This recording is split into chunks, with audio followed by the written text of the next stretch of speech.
कहानी की शुरुआत प्रशांत नाम के आदमी से होती है जो कि अपने घर पर अकेला बैठा हुआ था कि तभी उसके दरवाजे की डोर बेल बजती है। बाहर देखने पर उसको एक गिफ्ट बॉक्स मिलता है, लेकिन वो वहाँ पर किसने रखा था यह आइडिया उसको नहीं था।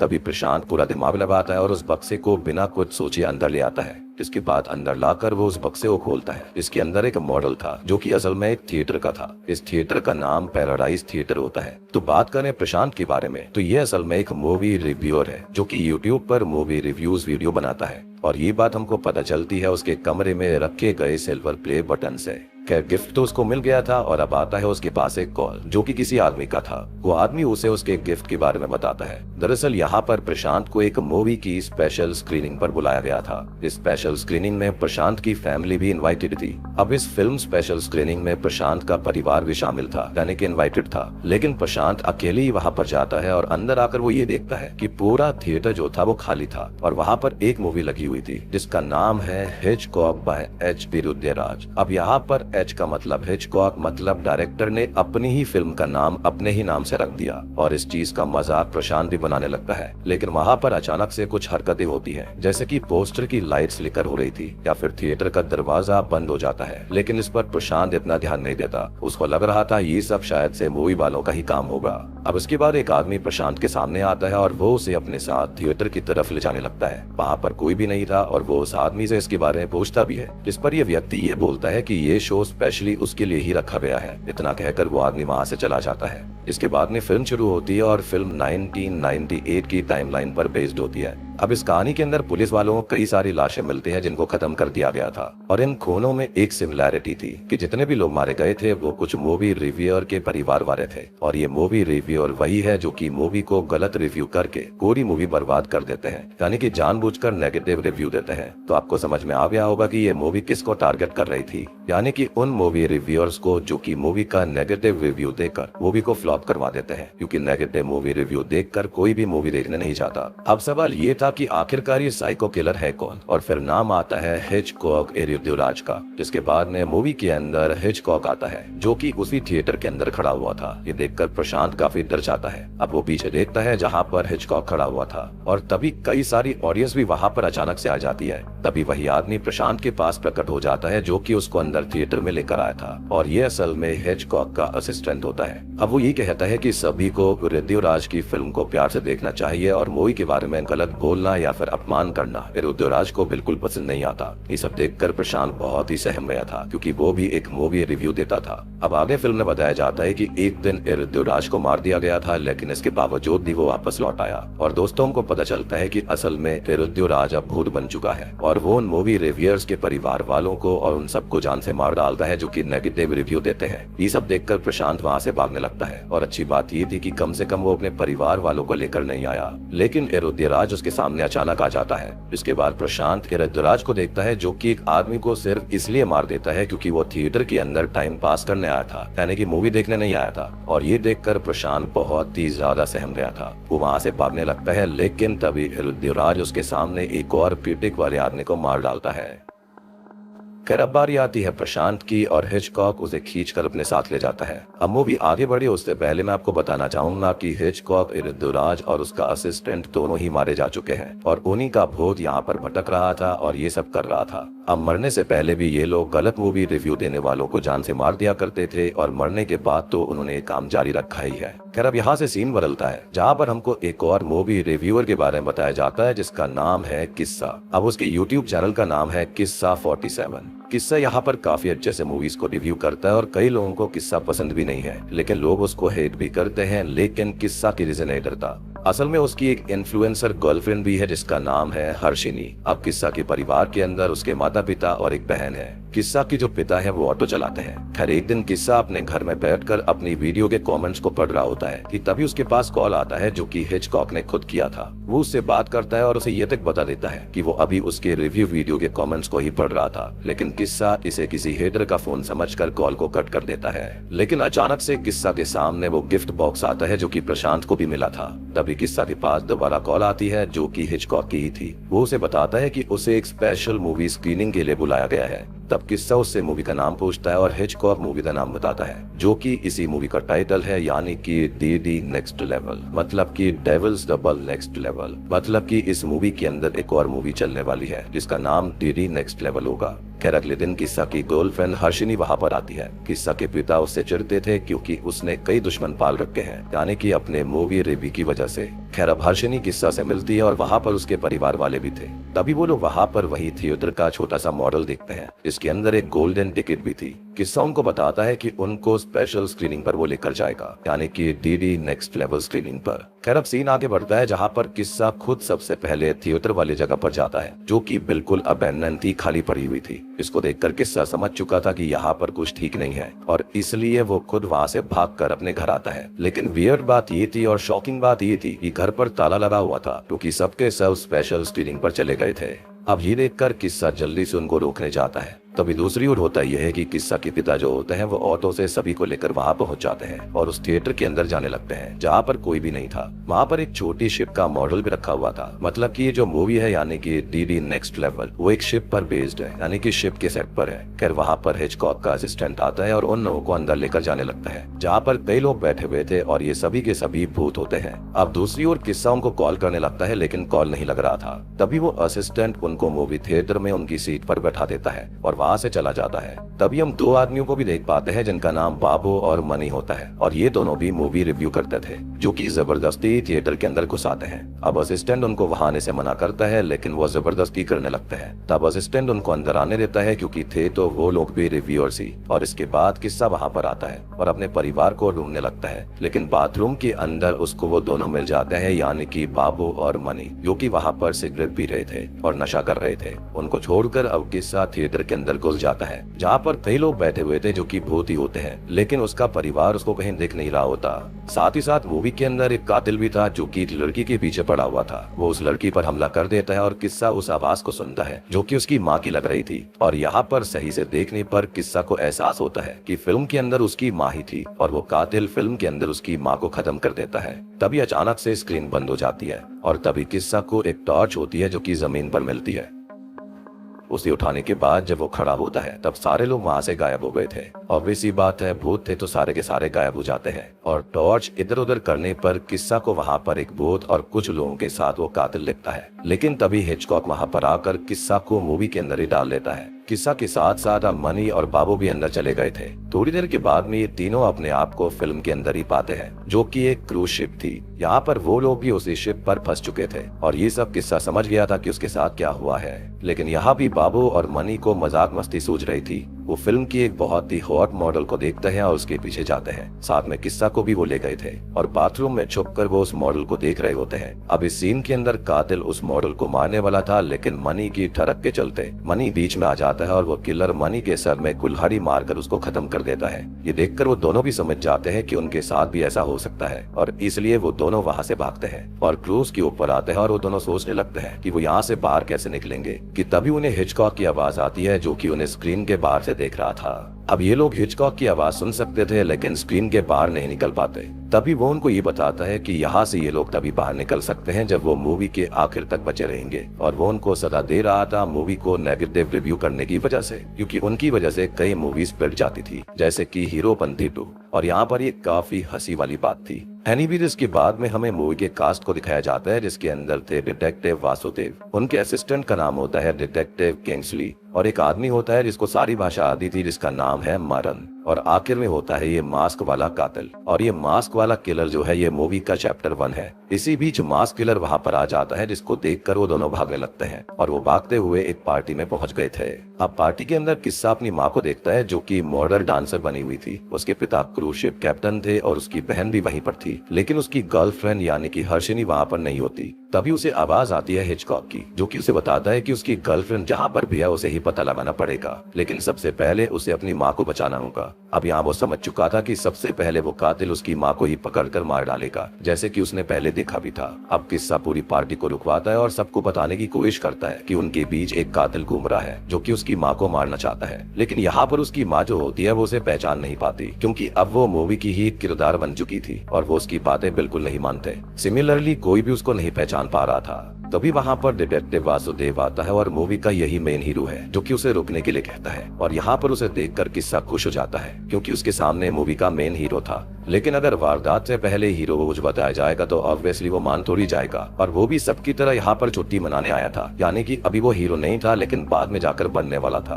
और इसलिए वो किस्सा को पार्टी से बाहर ही करवा देता है। इसके बाद सीन चेंज होता है जहाँ पर किस्सा उसी कातिल को देख लेता है और उसके बाद वो उसके पीछे जाता है। लेकिन उसे पता था कि कातिल उसकी माँ को ही मारने जाएगा।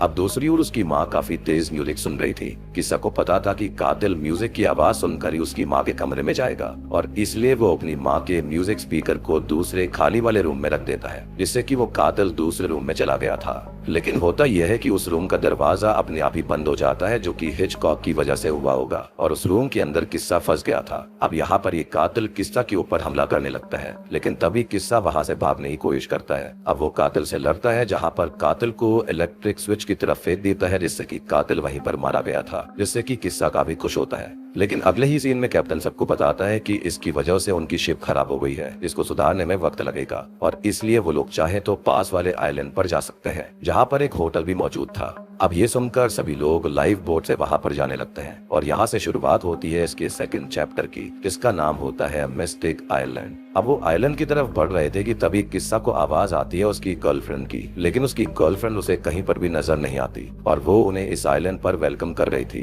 यानी कि खाली आवाज आ रही होती है, दिख नहीं रही होती, और वो अपना नाम जेसिका बता रही होती है। किस्सा समझ जाता है कि उसकी गर्लफ्रेंड यहीं इस आइलैंड पर उसको मिलेगी। खैर आइलैंड पर आकर किस्सा डिटेक्टिव वासुदेव को सब कुछ बताने की कोशिश करता है, लेकिन ऑब्वियसली वो उसकी बात नहीं सुनता। अब इसी बीच वहाँ पर एक पागल व्यक्ति आता है, और ये वही पागल व्यक्ति है जो कि अक्सर हर एक हॉरर मूवी के अंदर आकर सबको वार्न करने की कोशिश करता है कि यहाँ पर कुछ ना कुछ तो गड़बड़ है। लेकिन उस पागल आदमी की भाषा उनको समझ में नहीं आती, और तब किस्सा और बाबू नीचे झुककर सबटाइटल्स पढ़ते हैं, जो कि काफी हंसी वाली बात थी, और वासुदेव को बताते हैं कि यहाँ पर खतरा है, लेकिन वो दोबारा उनकी बातों को इग्नोर करता है। खैर अब यहाँ पर सभी लोगों का वेलकम आइलैंड का मालिक रॉबर्ट करता है। इसके बाद में ये सभी लोग होटल के अंदर जाते हैं, लेकिन किस्सा और बाबू बाहर ही थे। यहाँ पर जो ये होटल आप देख रहे हो ना, ये बिल्कुल हॉन्टेड 3D वाले घर की तरह दिख रहा था। अब तभी किस्सा और बाबू एक जंगल वाली लेडी को देखते हैं, जो कि देखने में एक तांत्रिक या फिर शेमन लग रही थी, और उसको देखकर वो लोग समझ गए थे कि कुछ ना कुछ तो गड़बड़ है। अब गड़बड़ के बारे में सोचते ही वहाँ पर अचानक रात हो जाती है, और सीन पूरी तरह से हॉरर बन गया था। किस्सा मूवीज के बारे में जानता था, और हम भी समझ जाते हैं कि मूवी के अंदर अब कुछ तो होने वाला है, क्योंकि अक्सर हॉरर मूवीज के अंदर ऐसे सीन तभी आते हैं जब कुछ ना कुछ होने वाला हो। खैर इसके बाद में दोनों अंदर जाते हैं, जहाँ पर ये दोनों अलग अलग होकर वासुदेव को ढूंढने लगते हैं। किस्सा वासुदेव को ढूंढते हुए वहाँ पर आता है, लेकिन वहाँ पर उसे उसका असिस्टेंट किंग्सले मिलता है। किस्सा उससे वासुदेव के बारे में पूछता है, लेकिन वो ये बताता है कि उसका बॉस कहीं पर गया हुआ है और उसकी कॉफी यहाँ पर ठंडी हो रही है। तब किस्सा उसे दिखाता है कि कप के अंदर कॉफी है ही नहीं, जैसे कि मूवीज के अंदर कप में रखी गई कॉफी दिखाने के लिए इस्तेमाल होती है, और उसके अंदर कुछ डालकर धुआं निकाला जाता है। वैसे सेम सीन यहाँ पर हो रहा था। उस कप के अंदर असल में कॉफी की जगह धूप बत्ती लगी हुई थी। ये देखकर किंग्सले भी सोच में पड़ जाता है कि कहीं वो सच में मूवी के अंदर तो नहीं है। अब दूसरी ओर वासुदेव किस्सा की बहन के साथ डेट पर आया हुआ था, और उसे दूर से देखकर किस्सा फ्रस्ट्रेटेड हो जाता है। लेकिन उसका सबसे पहला काम था वासुदेव को सब बताना, उसे वार्न करना, और वो उसे वही करता है। तब वासुदेव उसे दूसरी जगह पर लेकर जाता है ताकि वो उसकी बात सुन सके। तब वो वासुदेव से ये कहता है कि वो उसके परिवार को शिप पर ले जाए, बाकी सब वो कुछ कर लेगा, क्योंकि उसे उसकी गर्लफ्रेंड को ढूंढना है। तब वासुदेव को वहाँ पर एक पेंटिंग दिखती है जिसके अंदर हर्षिनी थी। जी हाँ, वो उससे पूछते हैं कि क्या ये उसकी गर्लफ्रेंड है, जिसको देखकर किस्सा चौंक गया था, और वो हाँ बोलता है कि हाँ यही तो उसकी गर्लफ्रेंड है। ये देखकर और सुनकर वासुदेव उसको पागल और मेंटली डिस्टर्ब समझता है। उसके अकॉर्डिंग वो डिल्यूशनल था, जो कि किसी को भी अपने परिवार वाले और गर्लफ्रेंड बना रहा है। खैर यहाँ पर किस्सा एक एम्प्लॉई से उस पेंटिंग के बारे में पूछता है, और तब वो ये बताती है कि ये तो इस आइलैंड की मालकिन जेसिका है, जो कि कुछ साल पहले गायब हो गई थी, और कई लोगों का ये कहना है कि जेसिका यहाँ पर होटल में दिखाई देती है, लेकिन उसने आज तक उन्हें नहीं देखा। अब ये सब सुनकर किस्सा समझ गया था कि उसकी गर्लफ्रेंड तो इसी आइलैंड पर कहीं पर है, और तभी किस्सा और बाबू के सामने हिचकॉक आ जाता है, और वो उन्हें उकसा रहा था कि वो उसकी गर्लफ्रेंड को कैसे ढूंढेगा। इसके बाद सीन चेंज हो जाता है, और वो दोनों ही एक फैक्ट्री वाले सीन पर आ गए थे। तभी वो पागल व्यक्ति वहाँ पर आया था, लेकिन वो किसी से डर कर भाग रहा था। अब किस्सा और बाबू उसको रोककर उससे इस आइलैंड के बारे में पूछने लगते हैं, लेकिन वो पागल आदमी उन्हें दूसरी भाषा में कुछ बता रहा था, लेकिन इस बार नीचे सबटाइटल्स नहीं थे, जो कि हिचकॉक का ही करा धरा होगा। बेसिकली वो इन रिव्यूअर्स के दिमाग का टेस्ट ले रहा होता है। फिर तभी वो लोग ये सोचते हैं कि वो लोग आधे अधूरे शब्दों को याद करके उस कैरेक्टर के पास जाएंगे जिसको सारी भाषा आती थी, यानी कि मरन के पास में। लेकिन इसी बीच वो गुंडे उसको पकड़ने आ जाते हैं और वो पागल व्यक्ति वहाँ से भागने लगता है, लेकिन उसको तभी वहाँ का मालिक रॉबर्ट पकड़ लेता है। रॉबर्ट ही उस आदमी के पीछे पड़ा हुआ था, मतलब कि गुंडे उसी के थे। अब यहाँ पर रॉबर्ट उन सब के सामने उस आदमी को मार डालता है, यानी कि उस पागल आदमी को। लेकिन मरने से पहले ये आदमी इन दोनों को कुछ बताने की कोशिश करता है, जिसको वो आधा अधूरा याद कर लेते हैं। जिसके बाद रॉबर्ट और उसके आदमी बाबू और किस्सा पर भी हमला करने की कोशिश करते हैं, लेकिन ये दोनों उनसे किसी तरह से बचकर वहाँ से भाग गए थे। और इसके बाद वो सीधा जाते हैं मरन को ढूंढने के लिए, लेकिन मरन की जगह उनको कैप्टन मिलता है जो कि टॉयलेट में था। कैप्टन उनको देखकर उन्हें वहाँ से भगाने लगता है, लेकिन बाबू कैप्टन को ही टॉयलेट में लॉक कर देता है। इसके बाद वो लोग मरन के पास जाते हैं। मरन के सामने वो लोग शब्द बोलते हैं जो कि उस आदमी ने खत्म होने से पहले कहे थे। अब मरन इस चीज को ट्रांसलेट करके उनको बताता है कि तीसरे फ्लोर पर जेसिका की एक डायरी है और अगर हमको मिल गई तो आइलैंड का सारा राज खुल जाएगा, असली पत्ते खुल जाएंगे। अब ये सब सुनकर ये दोनों उस डायरी को ढूंढने लगता है, लेकिन उनको पता नहीं था कि वो लोग उसे कहां पर ढूंढेंगे। तभी उनके सामने रॉबर्ट आता है और यहाँ पर वो उससे दोबारा बच जाते हैं। अब वो बाहर सारे लोगों को देखते हैं जो कि कैंप फायर पर बैठे हुए थे। अब ये लोग वहाँ की एम्प्लॉय से ये कहते हैं कि वो लोग पूरा होटल घूमना चाहते हैं। तब एम्प्लॉय उनको ये कहती है कि वो कहीं पर भी जा सकते हैं, लेकिन थर्ड फ्लोर को छोड़कर। और हॉरर मूवी का रूल होता है कि जहाँ पर जाने से मना करा जाए वहाँ पर तो सबसे पहले लोग जाते हैं। और ये बात किस्सा फिगर आउट कर लेता है, इसलिए उसको पता था कि वो वहाँ पर जरूर जाने की कोशिश करेंगे।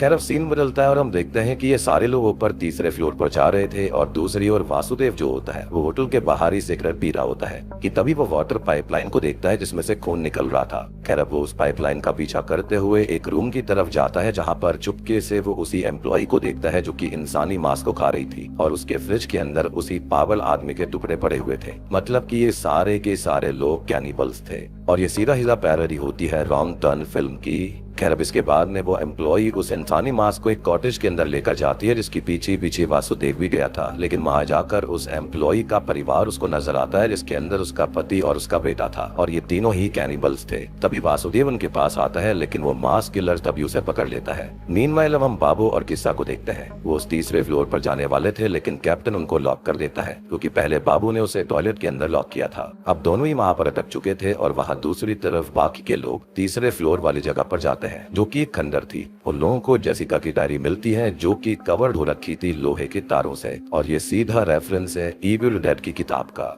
खैर यहाँ पर किस्सा की बहन उस डायरी को उठाती है और उसके हाथों में कट लग गया था और तभी किस्सा की बहन को अचानक से कुछ विजन्स आने लगते हैं। इसके अंदर वो मास्क वाले किलर को और तांत्रिक को देखती है, जिसे देखकर वो डर गई थी और वो उस किताब को फेंक देती है क्योंकि पास वाली दीवार के छेद के अंदर चली गई थी। अब इसके बाद ये लोग वहाँ से भागने लगते हैं, लेकिन तब तक किस्सा और बाबू वहाँ पर आ चुके थे और ये दोनों ही उस रूम से खिड़की की मदद से बाहर निकले थे। लेकिन ये लोग अभी भी भाग रहे थे कि तभी वहाँ पर वो कातिल आ जाता है। अब ये कातिल एक लड़की को पकड़कर उसे मार डालता है, जिससे डरकर वो कातिल को बाहर ही बंद कर देते हैं। अब इसके बाद किस्सा उनसे डायरी के बारे में पूछता है, जिस पर उसकी बहन उसको ये बताती है कि वो किताब तो दीवार के छेद में चली गई। इसके बाद वो लोग दीवार तोड़कर दूसरी ओर जाते हैं, जहाँ पर किताब जो है वो सरफेस तोड़कर काफी नीचे आ गई थी। अब ये देखकर वो फैसला करते हैं कि उस किताब को लेने कौन जाएगा। अब यहाँ पर इसके लिए किस्सा जाने के लिए रेडी था। अब वो लोग एक रस्सी लेकर आते हैं, लेकिन रस्सी जो थी वो छोटी पड़ रही थी, इसलिए ये लोग अपनी पैंट को उतारकर उसको रस्सी के साथ बांध देते हैं, लेकिन रस्सी फिर भी छोटी पड़ रही होती है। लेकिन किस्सा किसी तरह से उस डायरी को उठा लेता है,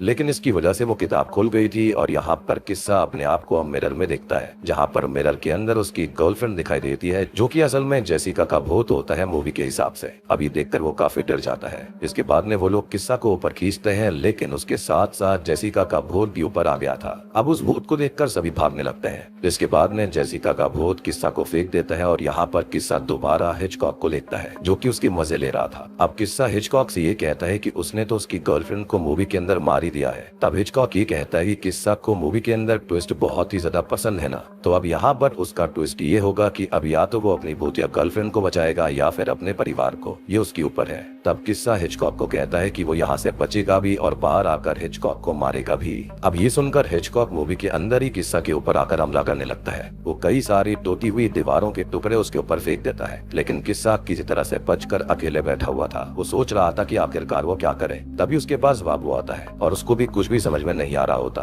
तभी दूसरी ओर हम उसी कैनिबल परिवार को देखते हैं जो कि वासुदेव को टॉर्चर कर रहे थे। इसके बाद वहाँ पर वही मास्क वाला किलर आता है जो कि अपना मास्क उतारता है और शॉकिंगली कोई और नहीं बल्कि रॉबर्ट ही था। अब यहाँ पर हमको पता लगता है कि ये कैनिबल परिवार सदियों से कैनिबल्स है और इनके एंसेस्टर्स भी कैनिबल्स ही हुआ करते थे जिन्होंने जेसिका को मारकर खा लिया था। जी हाँ, गौर से देखने पर हमको समझ में आता है कि ये कैनिबल्स बिल्कुल रॉन्ग टर्न वाले म्यूटेंट्स की तरह दिख रहे थे जिसमें थे 100 टूथ, 1 आई एंड 3 फिंगर। अब जैसे ही इन्होंने जेसिका को मारकर खाया उसके बाद में उसकी स्पिरिट ने आकर इन सभी को मार डाला था। लेकिन इसके बाद उस तांत्रिक लेडी ने उसे उसकी डायरी के साथ ही तीसरे फ्लोर पर कैद कर दिया। अब प्रेजेंट टाइम में रॉबर्ट बताता है कि जेसिका की स्पिरिट लौट आई है और अब वो काफी ज्यादा वेंजफुल है।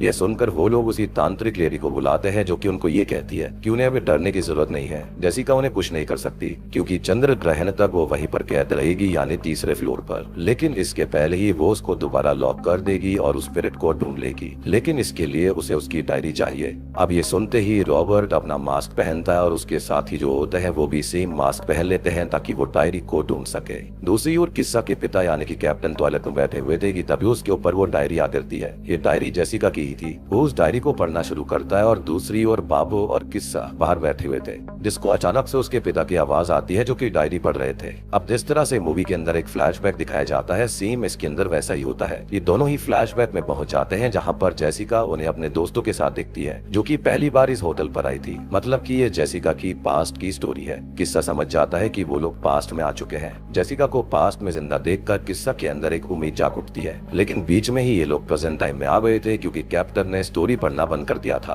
क्योंकि अचानक से किसी ने टॉयलेट के दरवाजे पर दस्तक देना शुरू कर दी थी। लेकिन किस्सा समझ चुका था कि उसे क्या करना है। अब वो जाएगा पास्ट में और सब कुछ चेंज कर देगा और जेसिका को मरने से बचा लेगा। उसकी बात सुनकर बाहर से हिचकॉक उसको ये कहता है कि ये सब करना इतना आसान नहीं होगा और उसके लिए उसे डायरी ढूंढनी होगी, पढ़नी होगी, जो कि इतनी इजी नहीं है। सबसे बड़ी बात कि उनके पास में चंद्र ग्रहण जितना ही समय था और दूसरी ओर वो कातिल कैप्टन के पास पहुंच चुका था डायरी को लेने के लिए और इस बार उसके पास चेन सॉ थी। सभी लोग किलर से छुपे हुए थे कि तभी वहां पर किस्सा आता है और किस्सा कातिल को डायरी लेने से रोकने लगता है। लेकिन उसके पिता वही डायरी किलर की तरफ फेंक देते हैं। अब यहाँ वो कातिल किस्सा के ऊपर चेन सॉ से हमला करता है लेकिन वो किसी तरह से बच जाता है और चेन सॉ को उस कातिल के हाथों से गिरवा देता है। इसके बाद में चेन सॉ अपने आप ही चलने लगती है और सभी लोग जो छुपे हुए थे वो बाहर आ जाते हैं। अब उस चेन सॉ से वो बचने लगे थे और ये सीन यहाँ पर काफी क्रेजी होता है जो कि आपको मूवी देखकर ही समझ आ पाएगा। कर यहाँ पर डायरी को उस तांत्रिक की एक शिष्या ले जाती है। इसके बाद में किस्सा सबको उस तांत्रिक की शिष्या के पीछे भेज देता है ताकि वो डायरी लेकर आ जाए। अब किस्सा खुद कातिल के चंगुल में था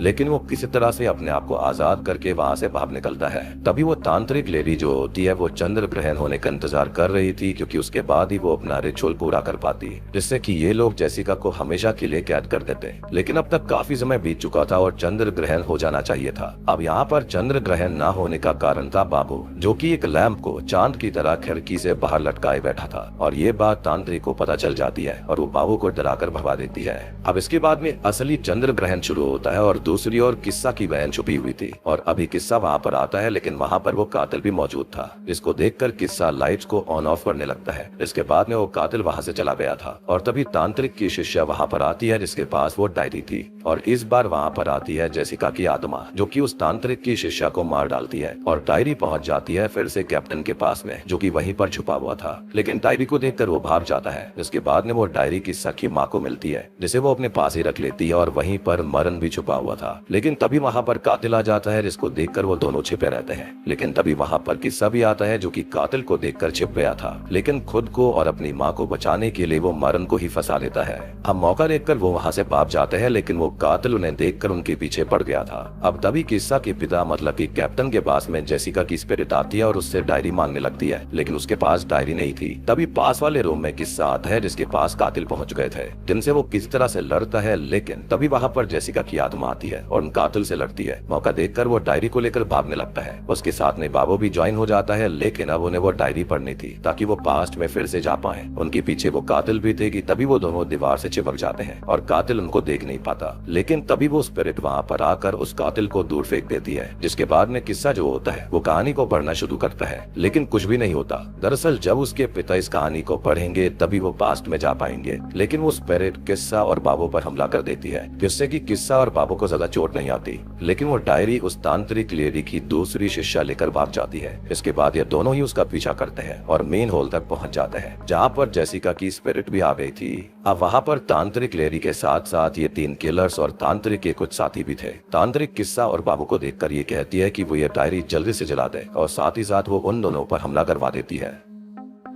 तब यहाँ पर यह हमला स्लो मोशन में हो रहा था क्योंकि एक मूवी चल रही थी, लेकिन किस्सा और बाबू स्लो मोशन में नहीं होते क्योंकि वो इस फिल्म के कैरेक्टर नहीं थे। अब यहाँ किस्सा जो होता है वो बिल्कुल फ्लैश और क्विक सिल्वर के स्टाइल में सभी की फीलिंग सेट कर देता है और सबको ऐसे सेट करता है जिससे कि वो सभी लोग मारे जाए, और जेसिका की स्पिरिट का फेस वो ऊपर की तरफ कर देता है, जिसके बाद स्लो मोशन खत्म होता है और सारे लोग मारे जाते हैं और जेसिका की स्पिरिट होटल से बाहर हो जाती है। इसके बाद ये लोग कैप्टन मतलब की किस्सा के पिता को ढूंढते हैं और उसे वो डायरी भरने को कहते हैं, जिसके बाद में वो उसको पढ़ना शुरू करता है। अब ये दोनों पास्ट में आ गए थे। वो उस वक्त में आ गए थे जब जेसिका रॉबर्ट के साथ मिलकर उस होटल को खरीद रही थी और होटल की ओपनिंग कर रही थी। जेसिका और रॉबर्ट अब अंदर जाते हैं जहाँ पर कई सारे लोग इनवाइटेड थे, लेकिन उनके बीच में घुसकर किस्सा और बाबू जेसिका को रोकने की कोशिश करते हैं। वो उसको सब कुछ बताने लगते हैं कि आगे जाकर उसके साथ क्या क्या होगा, लेकिन वो कहाँ मानने वाली थी। तब वो उसे अच्छे से समझाते हैं, लेकिन तभी किस्सा और बाबू प्रेजेंट में आ गए थे, मतलब कि कैप्टन ने स्टोरी को पढ़ना बंद कर दिया था।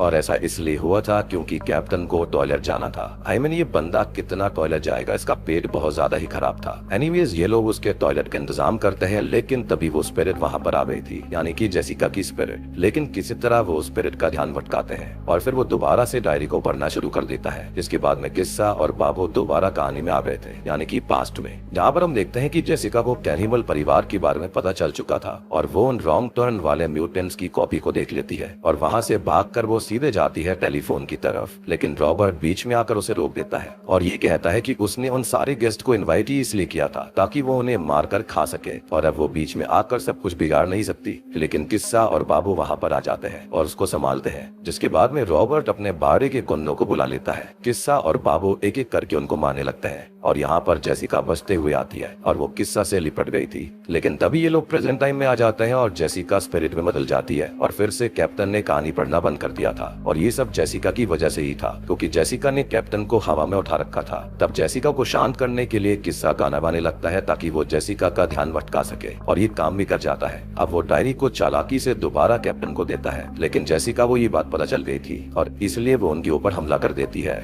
लेकिन कैप्टन ने कहानी पढ़ना फिर से शुरू कर दिया था और सीन दोबारा से पास्ट में आ गया था, जहाँ पर जेसिका को रॉबर्ट और उसके लोग उसके रूम में जलाने वाले थे। अब जेसिका अपने रूम में डायरी में ये सारी सच्चाई लिख रही थी, जो कि आज के टाइम में डायरी बनी। लेकिन किस्सा वहाँ पर आकर उसको बचा लेता है और वो लोग वहाँ से निकल जाते हैं। ये देखकर रॉबर्ट और बाकी लोग उस रूम में आते हैं। उनको लगता है कि वो लोग खिड़की से कूद हुए होंगे, लेकिन असल में ये लोग छुपे हुए थे और मौका पाकर ये दोनों ही लोग उन सभी को अंदर ही बंद कर देते हैं। इसके बाद में किस्सा उस रूम के अंदर आग लगा देता है, जिससे कि वो सभी मारे जाते हैं और फिर किस्सा और जेसिका ऊंचाई से कूद जाते हैं। इसके बाद में सीन प्रेजेंट में आता है और इस बार जेसिका बच गई थी, वो जिंदा थी और सभी काफी खुश थे। और यहाँ पर तभी हम वासुदेव को भी देख पाते हैं जो कि बच गया था। खैर अब यहाँ पर सभी लोग खुश हो रहे थे, लेकिन तभी शॉकिंगली एक तीर आकर एक लेडी को लगता है और वो वहीं पर मारी जाती है। और ये तीर मारा था उन्हीं म्यूटेंट्स ने जो कि अभी तक जिंदा थे, क्योंकि आपको याद हुआ कि पहले वाली कहानी के अंदर जेसिका के खत्म होने के बाद उसकी स्पिरिट ने उनको मार डाला था, लेकिन अब किस्सा ने जेसिका को बचा लिया था। तो उस कहानी के अंदर किस्सा ने उनको मारा नहीं था, वो शायद भूल गया होगा। अब वो म्यूटेंट सब पर हमला कर देते हैं और कोई कुछ कर नहीं पाता। यहाँ पर वो म्यूटेंट किस्सा के परिवार को ले जाते हैं, जिसके अंदर उसके पिता, माँ और बहन भी थे। ये देखकर किस्सा काफी ज्यादा सोच में पड़ जाता है क्योंकि उसने सब कुछ ठीक कर दिया था, लेकिन तभी उसे हिचकॉक ये कहता है कि उसने उन म्यूटेंट्स को छोड़ दिया और उनको नहीं मारा था और इसलिए वो यहाँ पर है और अब उसे उन्हें मारना पड़ेगा, और वो भी एंड क्रेडिट खत्म होने से पहले। और अगर उसने ऐसा नहीं किया तो वो हमेशा के लिए यहीं पर अटक जाएंगे। या तो फिर वो एक काम कर सकता है कि वो मूवी रिव्यू करना ही छोड़ दे और तब वो उसको छोड़ देगा, लेकिन किस्सा का ईगो बहुत ज्यादा था और इसलिए वो उसको मना कर देता है और चल देता है उसी पुरानी फैक्ट्री की तरफ। दूसरी ओर हम किस्सा के परिवार को देखते हैं जिनको चेन से बांध दिया जाता है और एक ट्रैप उनके आगे सेट करा गया था, जिसके अंदर कटर्स लगाए गए थे और कुछ ही देर में वो कटर्स उन्हें काट डालते हैं। लेकिन तभी बाहर शॉर्ट सर्किट होता है, जिस वजह से वो कटर मशीन बंद हो गई थी, जिसके बाद में वो म्यूटेंट बाहर जाकर चेक करने लगता है और हमको पता लगता है कि ये शॉर्ट सर्किट असल में मरन और किंग्सली की वजह से हुआ था। अब ये दोनों ही जीप से भाग रहे होते हैं और पावर प्लांट पर उन्होंने जीप को क्रैश कर दिया था। कैरब उनको आता हुआ देखकर ये लोग छुप जाते हैं। हम देखते हैं कि वहाँ पर बाकी लोग भी मौजूद थे, जिसमें वासुदेव भी था। अब यहाँ पर जैसिका और किस्सा भी आते हैं, जो कि फैक्ट्री के अंदर जाते हैं। इसके बाद में किस्सा और वासुदेव टीम अप करके उनमें से एक म्यूटेंट को मार डालते हैं। इधर जैसिका जो होती है वो किस्सा के परिवार को छुड़वा लेती है, लेकिन इनके पास वक्त काफी कम था क्योंकि क्रेडिट तो ऑलरेडी स्टार्ट हो चुके थे। अब उन्हें 3 बचे हुए म्यूटेंट्स को खत्म करना था क्योंकि उन्हें मारे बिना वो बच नहीं पाते। इसके बाद किस्सा के पिता उनको प्लान बताता है। वो बताता है कि ये म्यूटेंट आवाज की तरफ आकर्षित होते हैं, भागते हैं, और इसका एग्जाम्पल देने के लिए वो बाहर खड़ी हुई विक्टिम्स की कार का सायरन बजाता है। लेकिन उन कार्स में से एक कार के अंदर मरन और किंग्सले थे जो कि फंस जाते हैं। खैर अब प्लान के तौर पर ये 3 ट्रैप्स लगाते हैं, जिसमें सबसे पहला ट्रैप था तीर वाला ट्रैप, जिसके अंदर वो लोग तीर को एक रस्सी से सेट करेंगे, जिसमें कदम रखते ही तीर उन म्यूटेंट्स को लग जाएगा। दूसरा ट्रैप था एक बड़े से बॉल वाला ट्रैप, यानी कि लोहे की बड़ी सी बॉल थी जिसके अंदर एक सर्कल पर आते ही बड़ा सा बॉल उन म्यूटेंट को हिट करेगा और वो नीचे गिर जाएंगे। और तीसरा ट्रैप था बॉम्ब वाला ट्रैप, जिसके अंदर ये लोग एक रूम के अंदर बॉम्ब को सेट करेंगे और वहाँ पर वो स्टिकी सरफेस लगा देंगे, जिससे कि वो म्यूटेंट उसके अंदर चिपक जाएगा और बॉम्ब ब्लास्ट हो जाएगा। अब सब सेट होने के बाद में ये लोग छिप जाते हैं, लेकिन ट्रैप के अंदर उन म्यूटेंट्स की जगह मरन और किंग्सले आ जाते हैं और तीर उनको लग जाता है और वो मारे जाते हैं। उनके पीछे ही वो म्यूटेंट्स ही मौजूद थे। अब वो लोग उनसे डरकर भागने लगते हैं, लेकिन बाबू, किस्सा और जैसिका उनको अपनी तरफ आकर्षित करके दूसरे ट्रैप की तरफ लेकर आते हैं, जहाँ पर बाबू एक म्यूटेंट को वो बड़े से बॉल वाले ट्रैप पर लेकर आता है। जिसके बाद में वो ट्रैप ट्रिगर हो गया था, जिससे कि एक म्यूटेंट नीचे गिरकर मारा जाता है। अब एक म्यूटेंट नीचे की तरफ मौजूद था, जिसे फिल्म का हीरो मतलब कि वासुदेव संभाल रहा था। दूसरी तरफ किस्सा, जैसिका और बाबू उस दूसरे बचे हुए म्यूटेंट को उस ट्रैप में लेकर आते हैं जहाँ पर बॉम्ब सेट था। वो लोग उसे ले तो आए थे, लेकिन स्टिकी सरफेस की वजह से वो खुद ही वहाँ पर चिपक गए थे और कुछ ही मिनट में बॉम्ब भी फटने वाला था। लेकिन किसी तरह से ये लोग एक एक करके वहाँ से निकल कर विंडो से नीचे आ जाते हैं, लेकिन बाबू नहीं आ पाता और तब बाबू अपने आप को कुर्बान कर देता है। वो उस म्यूटेंट को वहीं रोक कर रखता है और खुद भी उस म्यूटेंट के साथ खत्म हो जाता है और इससे किस्सा को काफी दुख होता है। अब वो उस आखिरी म्यूटेंट को देखता है जिसको बाकी सभी लोगों ने पकड़ कर रखा हुआ था। गुस्से में आकर किस्सा उस आखिरी बचे हुए म्यूटेंट को मार डालता है। वो भी एक पाइप को लेकर उसकी आर पार कर देता है, मतलब कि सारे विलन मारे जा चुके थे और अब वो वहाँ से जा सकता था। लेकिन हिचकॉक की आत्मा को यह हार बर्दाश्त नहीं होती और इसलिए हिचकॉक की आत्मा उन म्यूटेंट्स को दोबारा जिंदा कर देती है। तभी वहाँ पर एक पोर्टल खुलता है जो कि मूवी के सीक्वल का था। किस्सा का पूरा परिवार उसके अंदर चला जाता है। यहाँ पर ये सब देखकर हिचकॉक हंसने लगता है, लेकिन किस्सा एक चाल चलता है। वो यहाँ पर वासुदेव को ही जान से मार डालता है और अगर फिल्म की पहली मूवी का हीरो ही नहीं रहेगा तो सीक्वल कैसे बनता।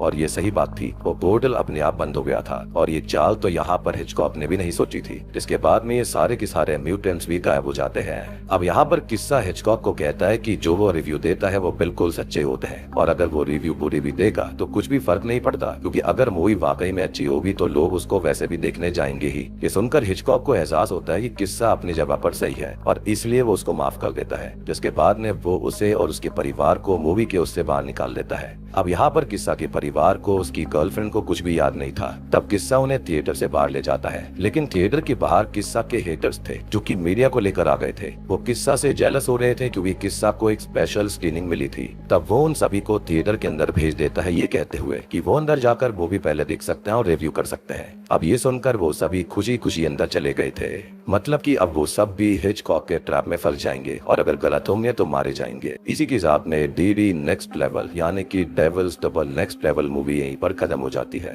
तो दोस्तों ये थी इस फिल्म की कहानी। उम्मीद करता हूँ कि आपको ये मूवी अच्छी लगी होगी। ये काफी ज्यादा बढ़िया थी, कॉमेडी अच्छी थी, हॉरर भी बढ़िया था और काफी ह्यूमरस फिल्म थी। इसके अंदर जो रेफरेंसेस और पैरोडीज बनाई गई है वो काफी इम्प्रेसिव है और अगर आप चाहो तो इसको जाकर जरूर एक बार देख सकती हो, क्योंकि एक बहुत ही बढ़िया फाइन हॉरर कॉमेडी मूवी है। इसको देखकर आपको काफी ज्यादा मजा आएगा, हंसी भी आएगी। बाकी यहाँ पर सारी चीजें मैंने आपको ऑलरेडी समझा दी है, यहाँ पर और कुछ बताने की जरूरत नहीं है। इनकेस अगर आपका फिर भी कोई डाउट है तो आप कॉमेंट सेक्शन में जरूर पूछ सकते हो।